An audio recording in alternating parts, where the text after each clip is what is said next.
Donc bienvenue dans cette troisième partie numéro 4 de Léo 2023. Alors troisième partie numéro 4, si vous n'avez pas vu les deux autres vidéos avant, dans cette partie numéro 4 qui est décisive parce que si Sota Fuji gagne, il défend son titre. Ils ont fait deux senichite, c'est-à-dire deux répétitions de coups qui annulent la partie en fait, et la partie doit être jouée. Donc là c'est leur troisième partie de la journée. Les deux joueurs vont donc être beaucoup plus fatigués que ce matin lorsqu'ils étaient tout frais. Dans cette nouvelle partie, Sota Fuji que vous voyez à l'écran sera à nouveau goté, donc comme la toute première partie numéro 4, et Tatsuya Sugai qui a 31 ans sera sente.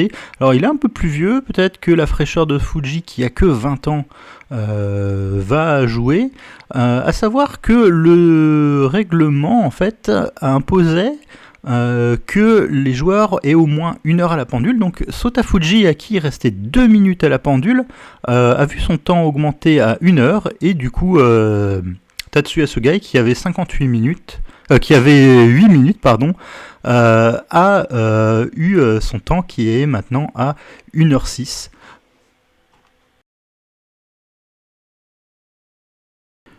Et c'est déjà arrivé dans l'histoire du shogi? Eh ben oui, c'est arrivé déjà l'année dernière dans le titre du Kisei, où Sota Fuji, qui jouait pour le titre de ce Kisei, a fait donc 2 fois senichite contre Nagase, et a fini par perdre la troisième.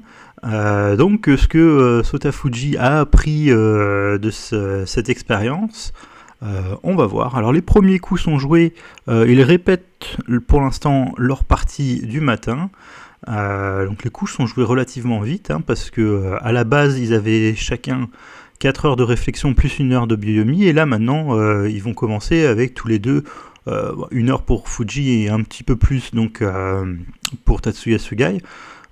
Et encore une fois, la fameuse tour 3 de Tatsuya Sugai, qui est le grand spécialiste de cette stratégie, d'ailleurs presque le seul à ce niveau de la compétition.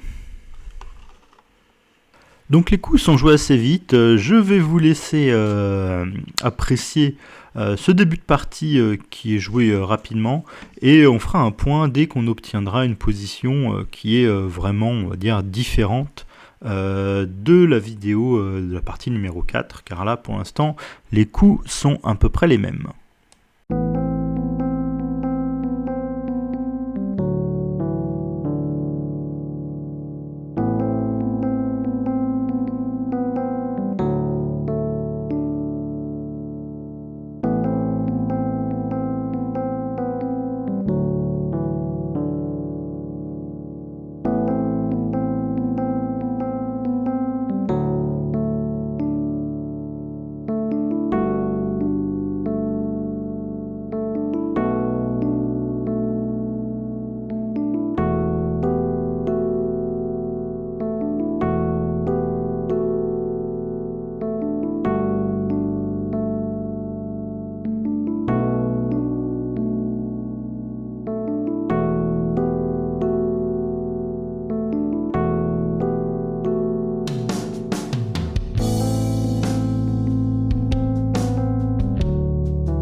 Et donc voici la position atteinte. Alors il y a quelques petites différences, c'est le premier moment en tout cas où Tatsuya Sugai va réfléchir, et la grande différence c'est cet argent qui ne s'est pas développé jusqu'à la case 5-6, ce qu'il fait normalement pour ensuite menacer entre guillemets d'aller en 4-5, et souvent Sotafuji a dû pousser le pion pour éviter cela, et bien là il n'est pas développé. Donc peut-être qu'il va utiliser cet argent d'une manière différente que dans les parties précédentes.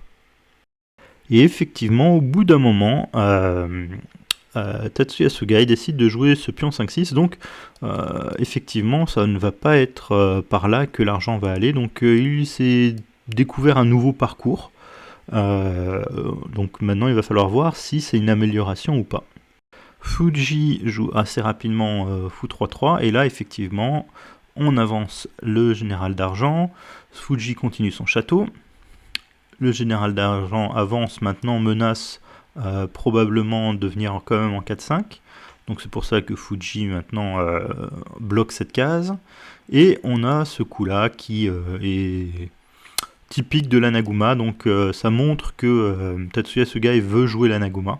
Et donc pour se retrouver avec un château qui est pas plus faible que celui de Sugai, eh bien Sotafuji joue ce coup-là également pour préparer lui également un Anaguma. Et donc les deux joueurs vont construire leur Anaguma. Et donc ce coup-là, un petit peu surprenant, ça veut dire que il va pas jouer une forme d'Anaguma, on va dire standard, parce que ça aurait été plutôt sur ces cases-là, soit la 3-2, soit la 4-2, pour obtenir un Anaguma Mino, et c'est pas ce qui est choisi. Il a décidé de développer un peu plus ce général d'or. Donc Sugai, lui, pousse le pion, donc ça permet à l'argent peut-être de revenir en 3-7 et faire partie du dispositif défensif. On a l'air d'avoir une partie qui va être un peu, comment dire, un peu plus blindée, en tout cas au niveau château, où les deux peuvent potentiellement faire des Anaguma à 4 généraux. Donc c'est très défensif. Vu qu'ils n'ont pas énormément de temps, ça doit être très difficile de calculer des bonnes défenses en ayant un roi qui est complètement au milieu. Donc à mon avis c'est vraiment un choix pratique plus qu'autre chose de décider de jouer des châteaux comme ça. Donc Sotafuji met son or en 3-2, donc il a une structure un petit peu différente d'un Anaguma traditionnel, où cet or là serait ici. Peut-être qu'il veut tout simplement en fait faire un château à 4 généraux, et mettre l'argent du coup en case 3. Alors encore une fois, cette forme-là de l'Anaguma, c'est une forme que moi personnellement je ne connais pas. Je ne sais pas s'il y a un nom pour ça, mais en tout cas ça montre que on peut être surpris et apprendre des nouvelles formes de châteaux, même encore aujourd'hui. Peut-être que c'est les premières fois qu'elles sont jouées, hein. Si vous avez les infos là-dessus, n'hésitez pas à les mettre dans les commentaires, surtout si vous avez le nom de cette forme de l'Anaguma. Ça m'intéresse en tout cas. Alors il y a des Anaguma à 4 généraux qui s'appellent par exemple 4 majeurs, mais la configuration des généraux est pas du tout la même. Donc Sugai continue par jouer ce coup là. Donc là il a son fameux Anaguma Mino, qui est une forme classique pour le coup, et il va probablement rajouter le général d'argent dedans, ce qui va donner un Anaguma Mino plus un argent. Donc je sais pas encore non plus si c'est un nom spécifique, mais en tout cas bon, c'est encore une idée assez intéressante de voir Tatsuya Sugai jouer cela. Sotafuji va mettre son général d'argent en 4-2, donc il veut effectivement avoir une forme très compacte. Je pense que d'ailleurs mieux qu'en 4-2 ce serait en 3-1, où réellement tous les généraux se défendraient les uns les autres, et ce serait assez intéressant en tout cas pour préparer par exemple un échange de tours. Cette forme là me paraît très forte. Ici, eh bien, Sugai va également descendre son général d'argent. Et effectivement, comme je l'avais dit, Fuji va descendre son général d'argent jusqu'en 3-1. Alors, petit point collation. La collation du soir pour Tatsuya Sugai, c'est le fameux Anmitsu qu'on avait vu dans la vidéo précédente, plus un verre de coca. Alors Sotafuji, lui, va prendre un gâteau au matcha, donc un Baumkuchen, un gâteau d'origine allemande, mais qui est très populaire au Japon. Et il va également prendre 2 boissons, donc le traditionnel thé glacé que vous pouvez voir à droite, et à gauche, la bouteille, ce serait du chicho rouge.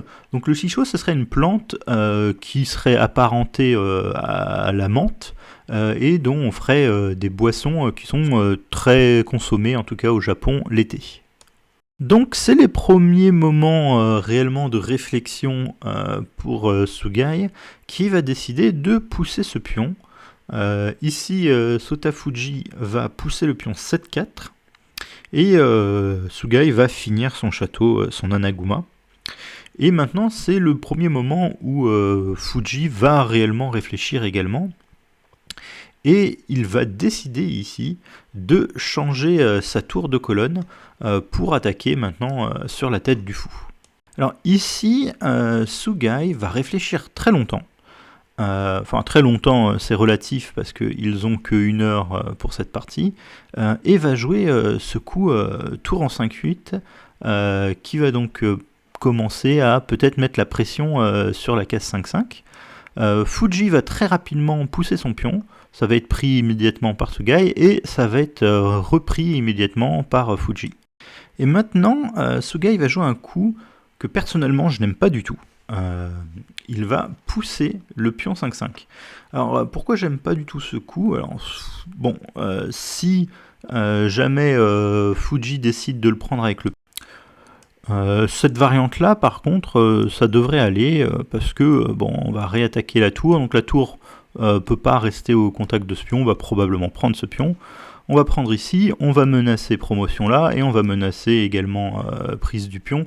Donc cette position est vraiment très très agréable là pour Sente.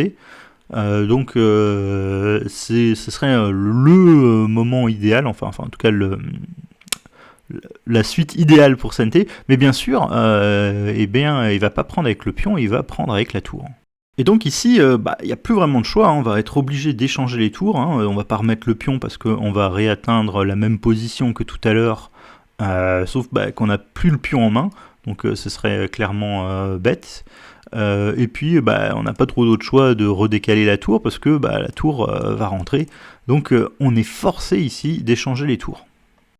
Et donc en fait, c'est un point important, et moi ça a été une partie de mon travail, on va dire, de mon entraînement au shogi, de commencer à évaluer en fait qui est mieux après l'échange des tours.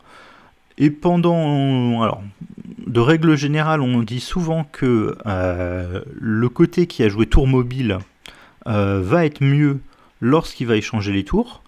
Mais ici, c'est quand même un cas un peu spécifique où les 2 joueurs ont fait un Anaguma. Et du coup, il y a des faiblesses en fait dans les 2 camps. Il n'y a pas réellement le problème de la diagonale ouverte, etc. Donc c'est pas vraiment un avantage ici pour Sente. Et il y a un autre point sur lequel je me suis particulièrement amélioré.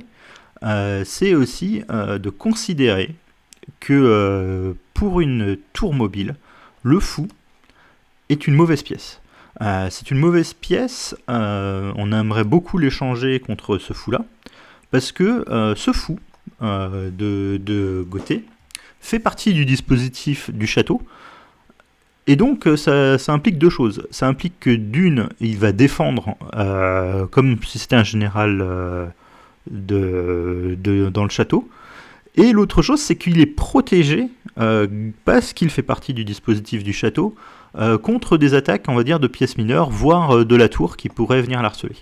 Et donc cette position, pour moi, si je devais la jouer, enfin si j'avais dû la jouer, j'aurais absolument pas échangé les tours dans cette position. Mais bon, c'est ce que Tatsuya Sugai a fait. Et là, ici, c'est à lui de jouer. Donc il a une initiative, on va dire, parce que c'est lui qui va poser sa tour en premier. Mais je pense que la position de son fou est vraiment pas terrible, et que du coup ce fou là, vu qu'il fait partie du dispositif défensif et qu'il va pas pouvoir être attaqué, ça va donner déjà un grand avantage à Gothé. Donc là les 2 joueurs rentrent déjà un peu dans la phase finale. Alors ça peut paraître un peu bizarre parce que les châteaux sont encore complètement construits et tout, mais c'est le début de la phase finale où le but ça va être d'échanger tous ces pièces là qui défendent le roi contre des pièces mineures, probablement qu'on va récupérer sur place et du coup commencer à l'attaque. Alors maintenant ça va vraiment être une question de célérité dans cette attaque. Alors Tatsuya Sugai va commencer par parachuter sa tour en 7-1. C'est une bonne case, hein, ça attaque le cavalier qui est une des pièces mineures qu'on veut récupérer probablement pour essayer de la parachuter ailleurs. Et ici Sotafuji va juste pousser son pion, donc maintenant il menace Tokin. Alors le coup le plus sage à mon avis pour Sugai, ce serait de mettre le pion en 5-8, donc qui est quelque chose d'assez classique quand vous avez l'adversaire qui a à une case de faire Tokin, vous mettez votre pion en opposition pour pas qu'il puisse faire Tokin, mais c'est pas l'option que Sugai va choisir. Il va choisir une option bien plus agressive et il va parachuter lui son pion en 5-2, donc il va vouloir faire un Tokin à son tour. Alors Fuji fait Tokin, Sugai fait Tokin et son Tokin là est pas loin de commencer à s'échanger avec les généraux du château. Bon, ici il n'y a pas réellement d'intérêt d'essayer de toucher, on va dire, notre structure défensive. Si on joue ça, par exemple, je pense qu'on améliore un peu le Tokin. On est obligé de ramener notre général d'argent qui ne fait plus du tout partie du château. Et on a quand même le problème de ce Tokin qui est relativement bien placé.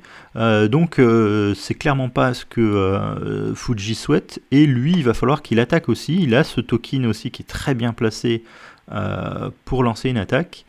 Et donc, il va commencer par jouer la tour en 7-9.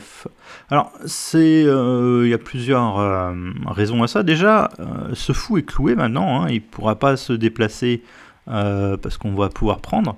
Donc ça, c'est un souci, premièrement. Ensuite, on va pouvoir prendre le cavalier au moment voulu. Et probablement, on met aussi la pression un peu sur le château. Alors ici... Sugai va jouer le Tokin en 4-1. Alors ça ignore complètement une menace qui est que vu que le fou est cloué, on pourrait tout simplement se déplacer avec le Tokin pour essayer de gagner ce fou. Et là le fou va être perdu parce que encore une fois il y a la tour derrière. Donc ici en fait ce qu'a prévu probablement Sugai, ce serait de prendre le cavalier et après prise par exemple on prend encore avec le cavalier. Et ici, Fuji a le choix entre prendre le cavalier ou prendre la lance, donc probablement la lance. Et on va prendre probablement également cette lance. On va pouvoir prendre probablement ce général d'argent au bon moment. Peut-être qu'on va embêter le fou un peu plus vite en mettant le cavalier ici. Et ici, en fait, on est très content finalement en tant que Sente d'avoir éloigné, on va dire, un peu le danger. On a récupéré les deux pièces assez rapidement. Alors forcément, on a donné un fou, mais on va récupérer un peu de matériel et on a probablement une bonne initiative pour compenser cette perte de matériel. Donc c'est pour ça que ici, Sotafuji, il ne va pas jouer ce coup-là qui éloigne, on va dire, le Tokin du château de Sente. Fuji va donc juste prendre le cavalier, donc ça fait toujours une pièce de plus et il va probablement pouvoir utiliser ce cavalier pour commencer à attaquer ce château. Alors le but là quand vous avez des châteaux comme ça qui sont très compacts, c'est d'échanger des pièces mineures, donc c'est-à-dire cavalier et lance, contre des généraux du château. Alors si vous avez des généraux aussi qui sont en attaque, mais là c'est pas le cas, si vous arrivez à les échanger contre les généraux de défense, c'est toujours bien parce que ça affaiblit le roi, mais le grand but, on va dire, c'est d'échanger les pièces mineures, en tout cas pour les généraux qui composent le château. Ici, Sugai va récupérer également le cavalier, et maintenant, le cavalier qui est en main pour Sotafuji a une place parfaite, qui est en 4-7, qui attaque l'or, donc forcément on va récupérer une pièce, enfin on va récupérer un général qui compose le château contre cette pièce mineure, ou contre ce Tokin. Alors d'ailleurs c'est ce que Sugai va faire, il va préférer déplacer son général d'or jusqu'en 4-8 pour inciter, on va dire, Fuji de prendre. Et ici, donc Fuji en fait a pas intérêt à prendre, parce que de toute façon, ce général d'or, il est perdu, le token pourra le prendre quand il veut. Donc Fuji va jouer un coup un peu plus intelligent, il va remettre un pion en 5-6, et donc si jamais c'est Sugai qui prend, il refait un token, en tout cas avec des gains de tempo, par rapport à s'il avait pris puis remis son pion. Donc c'est un très bon coup ça, et on pourra prendre au moment voulu. Donc ici, Sugai va prendre déjà ce général d'argent, qui va être repris immédiatement par l'or. Et dans cette position, c'est un peu compliqué, et Sugai va jouer un coup qui montre un peu qu'il est désespéré. Il va tout simplement pousser le pion de la lance pour essayer de compliquer. Alors on a quand même une position pas terrible, hein. Si on joue un coup qui n'est pas utile dans la position, en fait, Gauthier, lui c'est assez facile, il va prendre, admettons sur hors prend, eh bien on va essayer de libérer cette case là, pour commencer en fait à mettre des menaces de mat. Et ici un bon coup par exemple, ce serait de faire un token. Après la prise, on va mettre or ici, et là on est en train de menacer mat en 1. Si l'autre met du matériel, on a ce cavalier qui vient, et après ce genre de position, on est déjà fichu, parce que ce mat-là va être imparable. Donc c'est un gros souci pour essayer de se défendre dans cette position. Faudrait trouver un coup utile. Alors peut-être que le coup utile, ce serait d'éliminer ce cavalier, avec par exemple or prend, après token prend, or prend, on va remettre à nouveau ce général d'or là qui crée la menace de mat. Et donc notre seule manière de défendre, ce serait d'intercepter, donc par exemple en mettant un cavalier ici. Mais ici, on va prendre, on va remenacer mat, et après par exemple le fou prend, tour prend. Ici on remenace par exemple de mettre un argent sur cette case là, donc c'est assez embêtant. Et après par exemple ce coup là, on peut tout simplement attaquer le fou, et on est encore en train de menacer ce général d'argent ici. Donc il n'y a pas réellement de possibilité là de tout défendre, on va devoir perdre le fou sans compensation, donc ça fait beaucoup de matériel, et notre attaque pas encore commencé. Donc c'est un souci vraiment ici pour Tatsuya Sugai, qui a déjà une très mauvaise position, qui résulte vraiment en fait de sa décision de rentrer dans la phase finale alors que son château est moins bien. Donc après ce coup de pion, Fuji va jouer un coup un petit peu surprenant. Il va juste donner son fou contre la lance. Et ça va en fait affaiblir encore plus le roi de Sugai. Donc il va prendre ce fou, et après prise ici, Sugai va attaquer ce général d'or, mais Fuji a déjà une attaque extrêmement rapide qui va commencer en poussant le pion, un 6 à 5, et donc il a quand même cette lance qui est braquée sur le roi. Sugai va prendre l'or, et on va faire promotion, et là maintenant on menace lance, échec et mat, ou bien token qui avance devant la tête du roi, mat également. Donc pas le choix pour Sugai, il est obligé de prendre ce token, et ici on prend en faisant promotion, parce qu'on ne veut pas que le roi puisse aller sur cette case de 8, et on voit que le cavalier est cloué, hein, donc il ne peut pas reprendre, et là maintenant on remenace à nouveau ce mat-là avec avec la lance ou l'argent. Alors d'ailleurs le pion, c'est interdit de faire échec et mat en parachutant un pion, donc je le précise quand même. Et donc pour défendre, il faut mettre quelque chose là où l'adversaire veut parachuter. Donc Sugai va mettre un pion, et ici Fuji va continuer, on va dire, son attaque. Il va échanger ce token maintenant pour un général d'or. Donc il est repris par le général d'argent. Alors il faut quand même faire attention, toujours avoir un défenseur sur cette case-là, pour pas que l'adversaire puisse jouer ce coup-là. Et ici, Fuji va trouver encore un super fort coup. Il va sacrifier son dragon contre le cavalier. On est obligé de reprendre, il n'y a pas le choix. Et il y a un très très beau Tsume ici, qui commence avec cavalier et échec. Donc encore une fois, on ne peut pas prendre avec l'or parce qu'on a besoin de garder la case de 8. Donc argent prend forcé. Hein. Ensuite, il va sacrifier sa lance promue contre le pion A8. Le roi est encore également forcé de prendre. Et avec tous ses pions, il va commencer à aspirer le roi. Alors on ne peut jamais reculer. Hein, si on recule, on va se prendre un mat assez tranquille. Parce que le cavalier protège, on va dire, cette case de sortie du roi. Donc on est obligé encore de prendre. Maintenant, après la prise, Fuji va mettre un dernier coup. Il va parachuter l'argent juste devant le roi et ici, Sugai va abandonner.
Et donc Sugai abandonne ici, parce que c'est Tsume.